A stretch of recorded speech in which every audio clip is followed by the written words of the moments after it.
नमस्कार, खबर में आपका स्वागत है। मैं हूं राघवेंद्र सिंह। आज हम बात कर रहे हैं एक ऐसे संजीदा मुद्दे पर जिसका संबंध शिक्षा से है।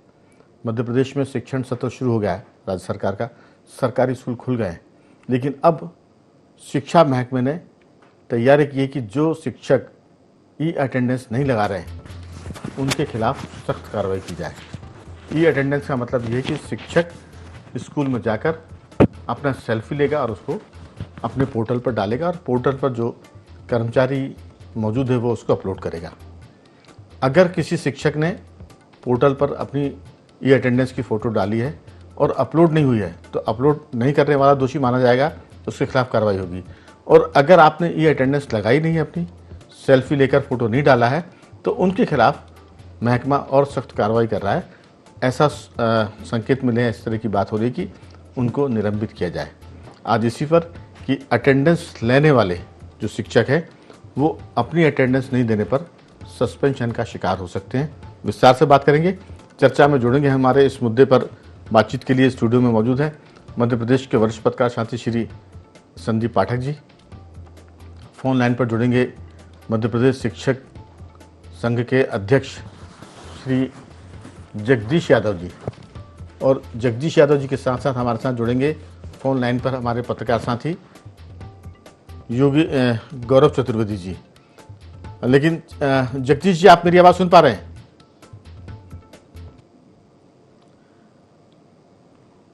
संदीप जी, आपसे पूछता हूँ, अभी कोई किसी हमारे साथी से संपर्क नहीं हो पाया है, ना गौरव चतुर्वेदी जुड़े हैं और ना जगदीश यादव जी। आप ही से पूरा सवाल है कि आखिर 90% से कम ई अटेंडेंस वाले टीचर्स पर जो कार्रवाई होगी वो कितनी न्यायसंगत होगी, या ये एक तरह का फरमान है जो चैम्बर में बैठे अधिकारी निकाल देते हैं शिक्षकों के लिए? आपकी राय? देखिए राघव जी, ये फरमान ही है और ये हायर एजुकेशन में पहले से चल रहा है। स्कूल एजुकेशन में ये अभी आया क्योंकि हायर एजुकेशन और स्कूल एजुकेशन में बेसिक फ़र्क ये है कि बहुत दूरस्थ एरिया में भी स्कूल हैं। और आप देखिए कि हमारे यहाँ चूँकि मौसम बदलता है, बारिश के मौसमों में भी शिक्षकों का वहाँ से, क्योंकि ज़्यादातर शिक्षक कोई ना कोई तहसील या जिला मुख्यालयों पर रहते हैं, ग्रामीण अंचलों से अप डाउन करते हैं, तो एक उनकी मतलब नेचुरल समस्या भी है ये। आप देखिए, ई अटेंडेंस के फ़ायदे और नुकसान दोनों हैं, इसको दोनों पहलुओं पे देखना चाहिए। अभी स्थिति ये हो रही है कि सेल्फी ऐसा लगता है लेकिन जैसे कोई सेलिब्रिटी अपनी सेल्फी ले रहा है और उसको अपलोड कर दिया। अपलोड करने के बाद फिर टीचर कहाँ जा रहा है इसका तो कोई रिकॉर्ड नहीं है। उसके बाद शाम को 5 बजे छुट्टी होगी, वो फिर अब सेल्फी लेगा, अपलोड कर देगा, फिर चला जाएगा। तो उसकी अटेंडेंस तो आपकी फरमान का तो उसने कंप्लाइंस कर दिया, पर क्या इससे बच्चे पढ़ पा रहे हैं? लेकिन ये भी बड़ा खराब लगता है कि हम एक शिक्षक से कहें कि तुम अपनी सेल्फी लेकर डालो और उसके बाद फिर शाम को दोबारा डालो। उसकी वजह ये क्योंकि शिक्षक भी नाफरमान हो गया है, इसलिए उसके लिए सरकार इस तरह की, मैं तो उसको कहूँगा अपमानजनक ये कार्रवाई है। लेकिन अपमानजनक के लिए वो शिक्षक जिम्मेदार हैं जो दरअसल स्कूल में आए बगैर भी तनख्वाह पाते हैं। बिल्कुल, ये दोनों स्थितियां हैं। इसका दूसरा पक्ष आप ये देखिए कि कई जगह अवेयरनेस नहीं है, अलग किस्म का मतलब ग्रामीण परिवेश में माहौल है। कुछ जगह तो यहाँ तक आ गया कि गांव ग्रामीणों ने शिक्षकों की अनुपस्थिति पे ऐसा दुर्व्यवहार भी किया है जो आपत्ति, उन्होंने कहा कि आप हमारे नौकर हैं। इस तरीके की भी घटनाएं घट रही हैं और इसकी भी शिकायत, चूँकि बहुत दूरस्थ एरिया में लोग बैठे हैं तो ये बातें सब नहीं आती हैं। मुद्दे की बात इसमें यह है कि अगर अटेंडेंस आपको चाहिए, सबसे बड़ी बात है कि आपने 17 जगह तो शिक्षक लगे हुए हैं। आप बाकी चीज़ों में देखिए, हर प्रकार की जितनी गवर्नमेंट की योजनाएं हैं उसमें ड्यूटी शिक्षक करता है। और क्या शिक्षक कोर्स कर पा रहा है? क्या उसको उतने डेज मिल रहे हैं पढ़ाने के लिए? पहले आप देखिए कि पुराने समय में कॉलेज के प्रोफेसर से पीरियड लेते थे और वो अपने चले जाते थे और उनके हफ्ते में 3 पीरियड में भी कोर्स कंप्लीट हो जाता था। तो जब हायर एजुकेशन में हो सकता है तो स्कूल एजुकेशन में तो और जिम्मेदारी के साथ काम होने चाहिए, क्योंकि यहीं से नींव डलती है।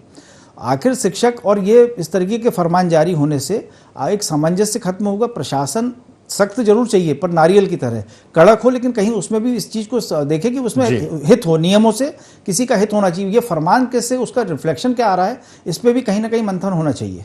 बिल्कुल, आप ठीक कह रहे हैं। दरअसल हम तो उस आदमी को ढूंढ रहे हैं, उस अफसर को ढूंढ रहे हैं जिसने हमारे देश के शिक्षक को गरीब की गाय बना दिया है। जनगणना होगी तो शिक्षक करेगा। आप देखिए कि अगर इलेक्शन का कोई काम है तो शिक्षक करेगा। अगर सूखा और कोई आपदा आ गई है तो शिक्षक उसमें काम करेगा। शिक्षा में अगर बच्चों को भोजन बनाने की बात है तो वो शिक्षक करेगा। स्कूल में अगर क्लरिकल या लिपिकी कार्य होता है वो शिक्षक करेगा। और ये सब करने के साथ जब कोई बड़ा लीडर आएगा तो उन सब की स्वागत सत्कार के लिए बच्चों को स्कूल से स्वागत के लिए भी शिक्षक लेकर जाएगा। तो ये जिस भी सज्जन ने ये काम शुरू किया था आज़ाद भारत में, हम तो उसे ढूंढ रहे कि वो ऐसा खूंटा ठोक कर गया कि शिक्षक इस काम से निकल नहीं पा रहे हैं और पढ़ाई का काम वो कर नहीं पा रहे हैं। हमारे साथ जुड़ गए हैं जगदीश यादव जी, जो मध्य प्रदेश शिक्षक संघ के अध्यक्ष हैं। जगदीश जी, आपका बहुत बहुत स्वागत है। धन्यवाद, नमस्ते जी। दरअसल शिक्षक को और शिक्षा के काम को बहुत ही पवित्र काम माना जाता है और इसी से जुड़ा हुआ काम दूसरा है वो चिकित्सा का है। तो शिक्षक और चिकित्सक, हम मास्टर और डॉक्टर, ये दोनों ईश्वर के बाद दूसरे हैं। और शिक्षक को तो कहा गया है कि ईश्वर से पहले है। गुरु गोविंद दो ही मूले काके लागू पाँव, बलिहारी गुरु आपने जो गोविंद दियो बताए। तो उस शिक्षक की जो दुर्दशा है उसमें शिक्षक भी बहुत हद तक जिम्मेदार है। लेकिन सवाल ये है कि क्या ये अटेंडेंस अगर उसने अपलोड करने के लिए पोर्टल पर डाल दी है या भेज दी जहाँ उसको भेजना है, अगर वो ये अटेंडेंस उसकी नहीं लग रही है तो क्या कल से ये आदेश जारी होने की संभावना है कि जिनकी 90% ये अटेंडेंस नहीं है वो शिक्षक सस्पेंड किए जाएंगे? मुझे इस बात पर तरस आती है, मुझे इस बात का दुख भी है कि ई अटेंडेंस लगवा कर शिक्षा की गुणवत्ता बढ़ाई जा सकती है। किसी भी प्रकार से पिछले साल भर से सारे शिक्षक मध्य प्रदेश के जिस बात का विरोध कर रहे हैं, जब समाज उसका विरोध में खड़ी हो, जो काम करने वाले लोग उस व्यवस्था की तकनीकी खामियां बता हैं, उसके बाद भी क्यों अधिकारी इतनी जबरदस्ती करके ई अटेंडेंस उसको स्कूल में भेजकर शिक्षा की गुणवत्ता को बढ़ाना चाहते हैं? इससे शिक्षा की गुणवत्ता का कोई लेना देना नहीं। यदि व्यक्ति को आप 9 पर बिठा रखोगे, यदि वो मानसिक रूप से परेशान रहेगा तो शिक्षा की गुणवत्ता बढ़ने के बजाय घटेगी। और दूसरा एक निवेदन मैं करता हूं कि होशंगाबाद जिला, नरसिंहपुरम जिला राजधानी के बिल्कुल पड़ोस है। वहां के 22 विद्यालय ऐसे हैं जिनकी सूची भी मैं आपको दे सकता हूं। वहां के 46 लोगों को पिछले 7 महीने से वेतन नहीं मिला है। वहां पर शेडो एरिया है, नर्मदापुरम जैसा जो राजधानी के बिल्कुल पड़ोस में है, वहां की ऐसी स्थिति है। तो मध्य प्रदेश सतपुड़ा और विंध्याचल क्षेत्र का है, सैकड़ों विद्यालय है जहां पर शेडो एरिया है, जहां पर नेटवर्क की गंभीर प्रॉब्लम है, बड़ी समस्या है। शिक्षक बार बार इस बात को लेकर आपत्ति जता रहे हैं। मैंने मंत्री जी से, अपने विभाग से कई बार इस बात को स्थिरता के साथ में उनको तैयार है। सब इसी बात पर अड़े हुए हैं कि ई अटेंडेंस लगाओ, ये अटेंडेंस लगाओ। भैया, लगाने के पहले भी तो इतने बेहतरीन परिणाम यदि सरकारी विद्यालय के शिक्षकों ने देने का काम किया है, तो क्या उस समय ये अटेंडेंस दी पिछले 3 साल पहले? जब ये अटेंड नहीं, उसके बाद भी हम इतना शानदार यदि काम कर सकते हैं, तो ये हमारी जिम्मेदारी है। हम समाज का एक वो वर्ग है जिसको आपने कहा कि भगवान के बाद में किसी को यदि माना जाता है तो वो गुरु को तो भगवान के लिए माना जाता है। तो हमको मालूम है कि उन परिवार के बच्चे जो सरकारी विद्यालयों में आज पढ़ने आते हैं, उनके प्रति नैतिक जिम्मेदारियां हैं और नैतिक जिम्मेदारियों को हमारे शिक्षक बड़ी गंभीरता के साथ में निभाते हैं। कोई सरकारी बेहतरीन हो जाएंगे कि कल्पना करना मुझे लगता है कि कौन ऐसी सलाह दे रहा है अधिकारियों को कि वो ऐसे गलत बेतुक। जगदीश जी, मेरा सवाल सीधा सा ये है कि क्या कल से ऐसी व्यवस्था हो रही है कि जिनकी 90% से कम ई अटेंडेंस है वो सस्पेंड किए जाएंगे? वो ऑर्डर उन्होंने कैंसिल भी कर दिया। आयुक्त महोदय ने वो ऑर्डर को कैंसिल भी कर दिया। उन्होंने उन प्रिंसिपलों का, कर्मचारियों का वेतन, यदि ये अटेंडेंस कभी नहीं लगा तो उनकी तत्काल उनकी जानकारी एक ही दिन में मांगी कि कौन शिक्षक नहीं आज ये अटेंडेंस लगा रहे हैं, उनकी जानकारी हमको दो और हरण करने वाले अधिकारी उनको निलंबन किया जाए। क्यों इतना डंडा चलाकर शिक्षक, सारे लोग, सारे शिक्षक केवल ये अटेंडेंस में और टेट में हैरान है। अब एक तरफ माननीय न्यायालय ने फैसला दे दिया है कि टेट की परीक्षा दो तो उससे शिक्षा की गुणवत्ता बढ़ जाएगी। आपकी डीएड कॉलेज है, बीएड कॉलेज है, इतने एमएड कॉलेज है, इतने शिक्षक पढ़े लिखे हैं, इतने योग्य होने के बाद भी आप कभी शिक्षक को उपस्थित करवा के आप शिक्षा की गुणवत्ता बढ़ाना चाहते हैं, तो ये समझ से परे है ये विषय। इस पर मैं लौटता हूँ जगदीश जी। हमारा भी यही कहना है कि सवाल है कि शिक्षक को आप कितना उससे काम कराएंगे, कितने उसके मान को कम करेंगे। सवाल है कि वो शिक्षा माने पढ़ाई को छोड़ के आप उससे सारे काम करवा रहे हैं। अगर सारे काम करा रहे हैं तो फिर पढ़ाई कैसे करेगा, वो पढ़ाई कैसे कराएगा?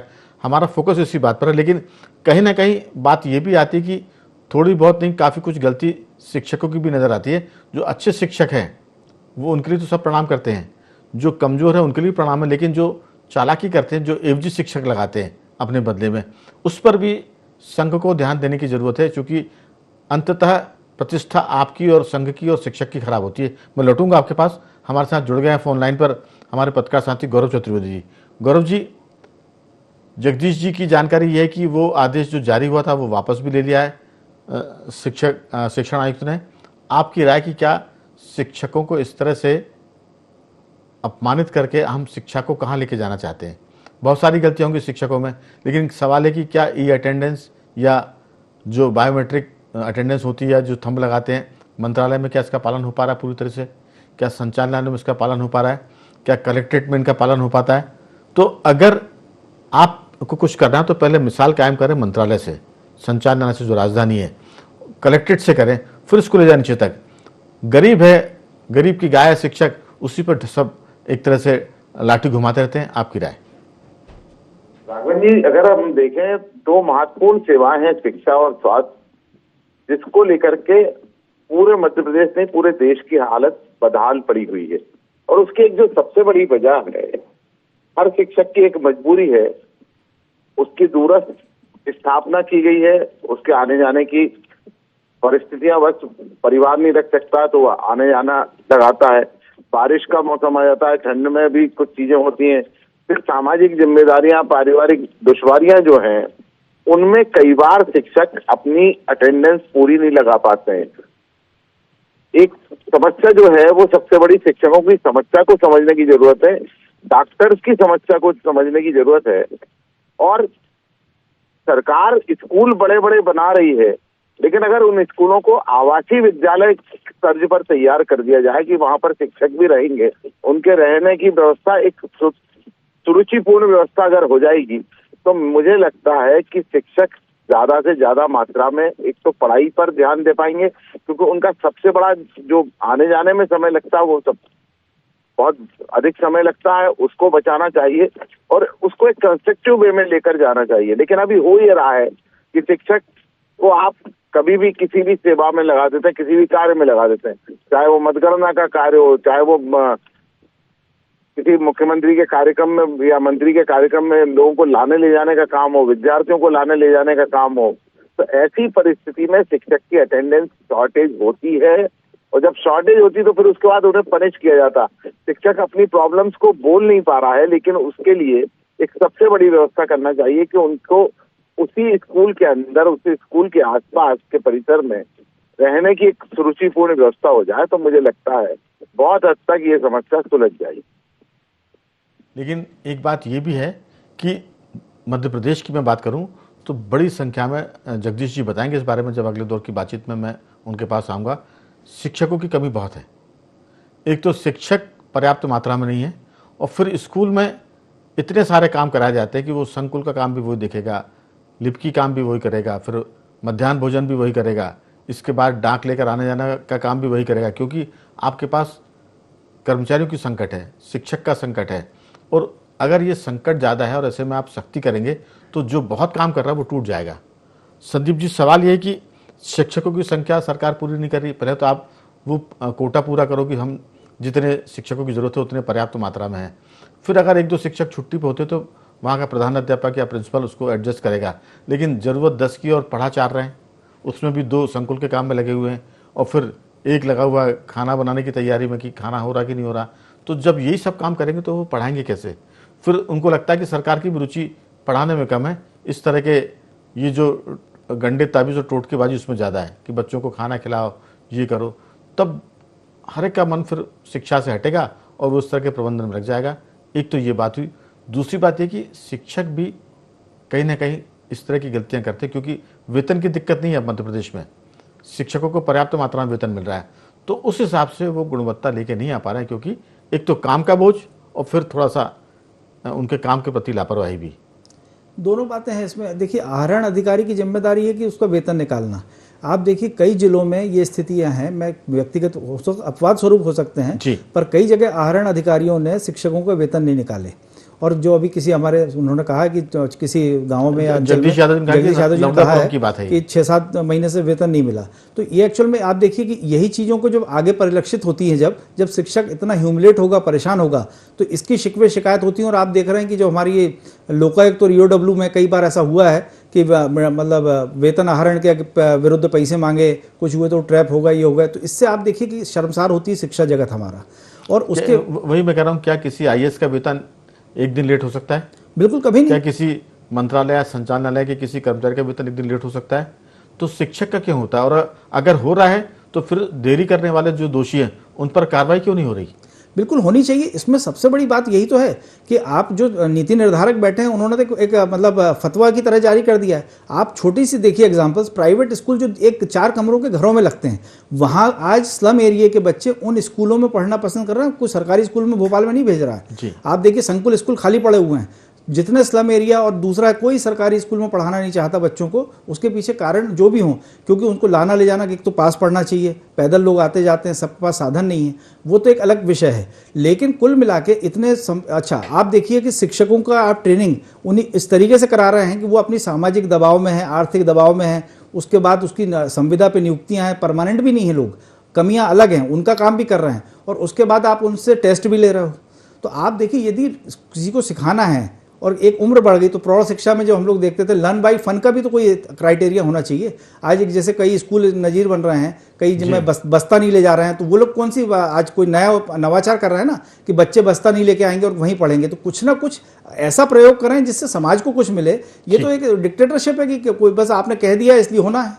नहीं, बेशक आप करें, सख्ती जरूरी है, तो फिर आप अपने दफ्तर से शुरू करें, फिर शिक्षण आयुक्त जो है संचालनालय के, वो अपने ऑफिस से शुरू करें, मंत्रालय में चीफ सेक्रेटरी के दफ्तर से शुरू होनी चाहिए बात, जिला अधिकारी कलेक्टर होता है वहाँ से शुरू होना चाहिए, तब फिर ये। और इसका मतलब ये नहीं कि आप वहाँ से नहीं करें तो यहाँ भी ना करें, यहाँ भी करें, लेकिन आप वहाँ भी करते हुए दिखें। जगदीश जी, ये सबसे दुखद है जो आपने कहा कि कुछ शिक्षकों का वेतन पिछले 5-6 महीनों से नहीं मिला है। उसके लिए भी आपका संघ जो कुछ करता है उसे ताकत से करना चाहिए, लेकिन पढ़ाने के मामले में भी संघ को अपने जो शिक्षक साथी हैं उनको बताना चाहिए कि आपकी इमेज खलनायक की तरह ना बने। आप ऐसा ना करो कि लोग कहें कि गांव में तो शिक्षक आता है, आपने साइन किया है, थंब लगाया और चले गए, क्योंकि पूरा मामला जो है सब तरफ से मिलता है, शिक्षकों की गलती, प्रशासन की गड़बड़ी और फिर ऊपर से लापरवाही। आपकी राय? आपने बिल्कुल सही बात कही कि सर आते हैं गुरु। आप कल्पना करिए, आप नीचे जाकर कभी ग्राउंड लेवल पर जाकर आप पता करोगे, वो शिक्षक की मजबूरी तो कोई पूछना नहीं चाहता। तो नहीं मालूम है कि उसको डाक देना है, उसकी ड्यूटी दूसरे काम में लगे। अभी ट्रांसफर हुए मध्य के इतिहास में सबसे इस बार ऐसी स्थिति, केवल 11,000 स्थानांतरण के आवेदन किए। 90% उपस्थिति जिन लोगों ने झंडे पे ड्यूटी की, उनको पुरस्कार देने के बजाय उनको सजा दी, उनके ट्रांसफर नहीं किए गए। तो कुल मिला के शिक्षक की बात को तो सुनी जाए। शिक्षक को सुन कौन रहा है? आपने समाज में एक ऐसी शिक्षक की छवि बना दी कि शिक्षक स्कूल नहीं आ रहा है, शिक्षक काम नहीं कर रहा है। शिक्षक से वो नीचे जाके ग्राउंड लेवल पे शिक्षकों की बात को समझे, तो वास्तव में दिक्कतें क्या है। आपने इसका फतवा जारी कर दिया कि सस्पेंड कर देंगे, प्रिंसिपल को सस्पेंड कर देंगे, आहरण अधिकारी को सस्पेंड कर देंगे यदि उस। आप देखिए मध्य प्रदेश की स्थितियां देखें, कितने नदी हैं, कितने नाले हैं, वहां पर पानी, जब बारिश हुई, बारिश के दिनों में यदि वो नहीं जा पाया तो कैसा उसकी अटेंडेंस लगेगी? आप वहां के बीओ को सस्पेंड कर देंगे। ये इस प्रकार के तानाशाही आदेश कमिश्नर महोदय ने जो जारी किए वो बिल्कुल भी व्यवहारिक नहीं है, ये अव्यवहारिक बात है। शिक्षक को, गुरु को, गुरु परंपरा। जगदीश जी, अभी संदीप पाठक जी ने एक राय दी है कि वहाँ, या गौरव जी भी बता रहे थे कि जो स्कूल है उसमें अगर आवासीय व्यवस्था हो जाए, भाई स्कूल में कितने टीचर होते हैं, 10 के लिए आप 2-2 कमरे के घर बना के दे दें, मकान बना के दे दें, क्योंकि करोड़ों रुपए के नए स्कूल बन रहे हैं, 100 करोड़ के आसपास भी खर्च आ रहा है। तो क्यों नहीं उन स्कूल के कैंपस में आप शिक्षकों का भी आवास बनाएं, वो वहाँ रहें और अपने स्कूल से निकलें, घर पहुँच जाए, घर से निकले स्कूल आ जाए, ताकि ये जो शिकायत है ये भी कम होगी और पढ़ाई के लिए उनको वक्त ज़्यादा मिलेगा। इस पर भी मुझे लगता है कि सरकार को, संघ, आपका जो संघ है उसको बात करनी चाहिए। जी, आप हर बार बोलते हो कि शिक्षक को मुख्यालय पर रहना चाहिए। सरकार ने कभी गांव में जाकर यह पता किया कि शिक्षक के रहने के लिए वहां पर व्यवस्था है? आप देख लो, झाबुआ का व्यक्ति सिंगरौली में नौकरी कर रहा है, तो उसकी क्या स्थिति, कहां रह रहा होगा? आप उसे मुख्यालय पर की बात कर रहे हैं। इस स्थानांतरण को ऐसी व्यवस्था, पारदर्शी व्यवस्था होना, जिसका ब्लॉक जहां पर है, जो जिला है, उस जिले में वो रहे, तब उसके ऊपर इस प्रकार के अनुशासन का डंडा चला। अनुशासन होना चाहिए, शिक्षक को सबसे ज्यादा अनुशासित होना चाहिए, और जो शिक्षक गलत करे उसको दंड मिलना चाहिए। इसके लिए हमारा संगठन करता है। शिक्षा की गुणवत्ता से सरकार कोई भी समझौता नहीं करे, इस बात के लिए हम भी साथ में हैं। लेकिन शिक्षकों की जो गरिमा है उसका भी ध्यान रखे। गुरुओं की क्या समस्या है, उनको हमारे साथ बैठ, हमको कभी बुला लेते हैं तो हमको उनकी सुनाते हैं, कोई सुनना ही नहीं चाहता। आज तक शिक्षकों की किसी ने नहीं सुनी, उनको केवल डराया जाता है, धमकाया जाता है, और यदि जो बोलेगा उसको सस्पेंड कर देंगे। यदि मैं बोल रहा हूं, यदि मेरी बात और लगेगा कि अधिकारियों को लगेगा कि मैंने उनके खिलाफ बोला, तो मुझे सस्पेंड कर देंगे। ये इस प्रकार का खोफ करके अच्छी शिक्षा व्यवस्था नहीं बनाई जा सकती। अच्छी शिक्षा व्यवस्था बनाना है तो गुरु को कभी भी आप कैद मत, उसको स्वतंत्रता के साथ काम करने दो, आपको परिणाम देंगे। आप बोल रहे हैं कि परिणाम बेहतर के 5 सालों के रिजल्ट उठाकर देख लीजिए। सरकारी विद्यालयों का रिजल्ट आज भी लाखों रुपए प्राइवेट स्कूल में खर्च करने के बाद भी सरकारी विद्यालय के शिक्षक बेहतरीन रिजल्ट देने हम आज भी कर रहे हैं, आगे भी करेंगे। वो बच्चे हमारे हैं, उनके प्रति हमारा धर्म है, वो हमारी ड्यूटी है, हमारा कर्तव्य है, उसी के नाम से हमको वेतन मिलता है, तो हम उनके प्रति ईमानदार रहेंगे। आज भी हैं, कल भी थे और कल भी रहेंगे। जी गौरव जी, सबसे खास बात एक ये भी कि मुझे लगता है कि जो शिक्षण संस्थान है या जो चिकित्सीय संस्थान होते हैं, उसके हेड के रूप में बात करें तो बजाय आईएएस अधिकारी के, उसी महकमे का शिक्षक या प्रोफेसर उच्च शिक्षा में उसका आयुक्त बने, और शिक्षा की हम बात करें तो संचालनालय में कोई वरिष्ठ प्रिंसिपल को उसका जिम्मेदार बनाया जाए, और डॉक्टरों की बात करें तो वहाँ जो प्रमुख सचिव है, सेक्रेटरी है, वो डॉक्टर ही होना चाहिए, क्योंकि तभी फैसले सही आएंगे। मुझे लगता है कि ये एक बड़ी कमी है। मैंने पिछली डिबेट में भी एक एग्जाम्पल दिया था कि जब अमूल दूध बना था गुजरात में, तब उनके संस्थापक ने कहा था प्रधानमंत्री से कि आप सब कुछ करना, लेकिन अमूल संस्था के डायरेक्टर में या संचालक में किसी आईएएस को मत बिठाना। अमूल ठीक चल रहा है, जैसे ही किसी अधिकारी को बिठाते हैं, आईएएस अधिकारी को, वो संस्थाएं छिन्न भिन्न होने लगती है। शिक्षा और स्वास्थ्य जैसे महकमे इसी का एक उदाहरण है, नजीर है। आपकी राय? बात कर रहे हैं वो बिल्कुल सही कर रहे हैं, लेकिन जो बड़े स्तर पर जब निर्णय होते हैं तो उस निर्णय के लिए एक आईएएस का होना बहुत जरूरी है। अभी भी आप ये मत सोचिए कि डीपीआई में या वल्लभ भवन में, मंत्रालय में या डायरेक्टरेट में कोई ऐसे अधिकारी नहीं है जो शिक्षक नहीं है। शिक्षक वर्ग के बहुत सारे अधिकारी जिला शिक्षा कार्यालय में और वल्लभ भवन में बैठकर काम कर रहे हैं। वो अधिकारी जो उनकी प्रॉब्लम्स को समझते भी हैं कि मूल प्रॉब्लम क्या आती है, वो उस पर ध्यान देना ही नहीं चाहते हैं।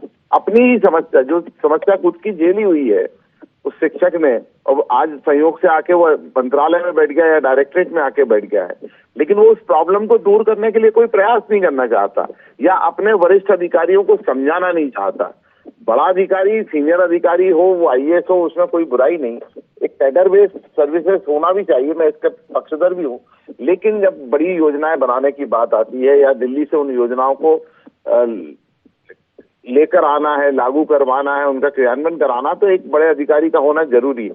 लेकिन मूल बात है कि शिक्षक की समस्या को शिक्षक संगठन जितने भी हैं वो भी सरकार के सामने सही तरीके से रखें और सरकार भी उसे सुलझाने का प्रयास करे, पहली बात। दूसरी बात, एक शिक्षक सिर्फ शैक्षणिक कार्य ही नहीं करता है कि स्कूल में 8 घंटे वो बच्चों को पढ़ा के जाएगा, वो घर पर जाकर उनकी कॉपियां भी जांचता है, और वो समय जो देता है वो अलग समय रहता है, उसकी व्यक्तिगत लाइफ कुछ नहीं रहती है। मैं लंबे समय से इस बात की मांग करता आया हूं कई चैनलों पर, जब शिक्षा की बात आई है कि जिस प्रकार से मध्य प्रदेश में अभी पुलिस में 2 अधिकारी, थाना प्रभारी और एक जांच अधिकारी थाना प्रभारी स्तर का रखने की तैयारी सरकार करे हुए है, कुछ जगह पर रख दी है, उसी प्रकार स्कूलों में भी शैक्षणिक कार्य और गैर शैक्षणिक कार्य, मतलब जो कॉपियां जांचना वगैरह का काम हो या अन्य एक्टिविटीज का काम हो, उसके लिए अलग से शिक्षक नियुक्त करे तो शिक्षकों के ऊपर लोड भी कम होगा और गुणवत्ता भी बढ़ेगी शिक्षा की। बिल्कुल। संदीप जी, शिक्षकों की समस्या और उनके सम्मान के लिए भी चिंता करना जरूरी है।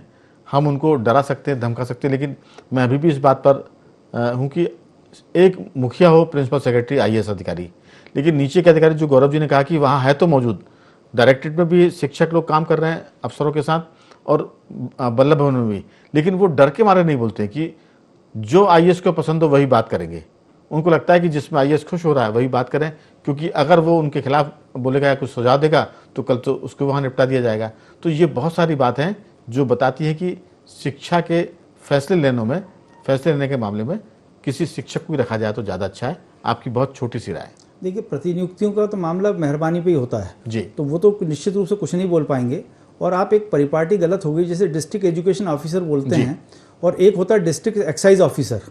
तो अगर ये डिस्ट्रिक्ट एजुकेशन ऑफिसर को एक्साइज ऑफिसर की तरह ट्रीट करेंगे तो वो छापेमार कार्रवाई करेगा और उससे शिक्षा की गुणवत्ता तो सुधरेगी नहीं, माहौल ही बिगड़ेगा। बिल्कुल। तो मेरा कहना सिर्फ इसमें यह है कि इस बात को बड़ी मतलब गंभीरता से और ध्यान पूर्वक समझना चाहिए, चाहे मकान की आवासीय समस्या हो, चाहे उनके पढ़ाने की हो, चाहे उनको एजुकेट करने की हो। कुल मिलाकर कह सकते हैं कि आप शिक्षा की गुणवत्ता बढ़ाएं, लेकिन शिक्षक के सम्मान की भी चिंता करें, उसकी समस्याओं का समाधान करें और फिर कोई गड़बड़ करता है तो जरूर उसको सस्पेंड करें, लेकिन सिर्फ आदेश निकालने से काम नहीं चलेगा।